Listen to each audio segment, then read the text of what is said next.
Ikaze kuri Menye Mbane TV, aho dukurikirana ibiganiro biduhugura, biduha ubumenyi, budufasha kubana n'abandi.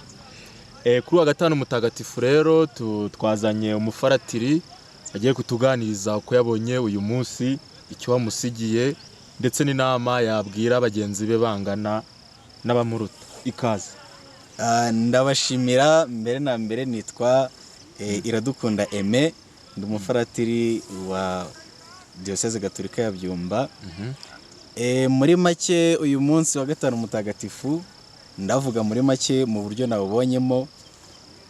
Sinabura kuvuga ko kuri nge ari uw'inshuro ya mbere navuga nkuhimbaje muri ubu buryo twahimbajemo, bitewe nuko imyaka yagiye ibanza hari igihe wabaga turi nko ku ishuri cyangwa se turi mu biruhuko ugasanga hari abatuye kure ya paruwase kugerayo bikagorana n'iki, ariko uyu munsi nabonye ni umunsi udasanzwe.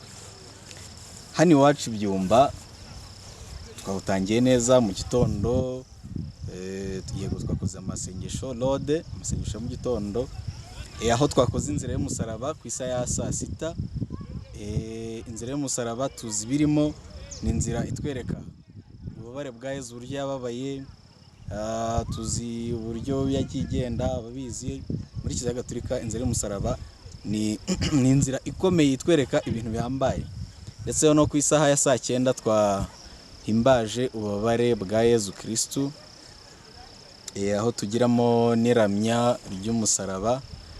Nabyo ni ibintu bikomeye cyane muri Kiliziya, bitwereka agaciro k'umusaraba, ndetse n'icyo twebwe tugomba gukora nk'urubyiruko cyane cyane, kuko ndi kuvuga hanini nsa n'uvuga ku nkatwe nk'urubyiruko.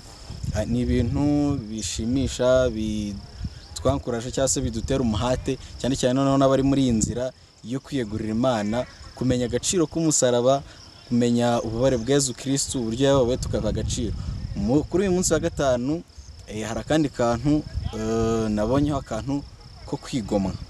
Ntabwo tuvuze ngo twigomwe, bakwigomwa n'uburyo bwinshi. Hari ukwigomwa amafunguro, kwigomwa cyane cyane ko ka kantu kadukura, ka kantu twumva dukunze. Urugero urubyiruko, twabaye yego urakoze cyane, telefone, twabaye imbata ya telefone. Urubyiruko kwigomwa iyo telefone ukamara umunsi utayikoresheje ni ikintu gikomeye. Kwigomwa amafunguro kwa bishobora ni ikintu gikomeye. Kwigomwa cya kintu ukunda kugira ngo wegere Imana nawe ubabarane na Yezu. Yezu yababaye ku buryo buhambaye. Ese wowe kuri wowe ni iki wakora kugira ngo wisanishe na Yezu, ubabarane nawe kuri uyu munsi wa gatanu mutagatifu?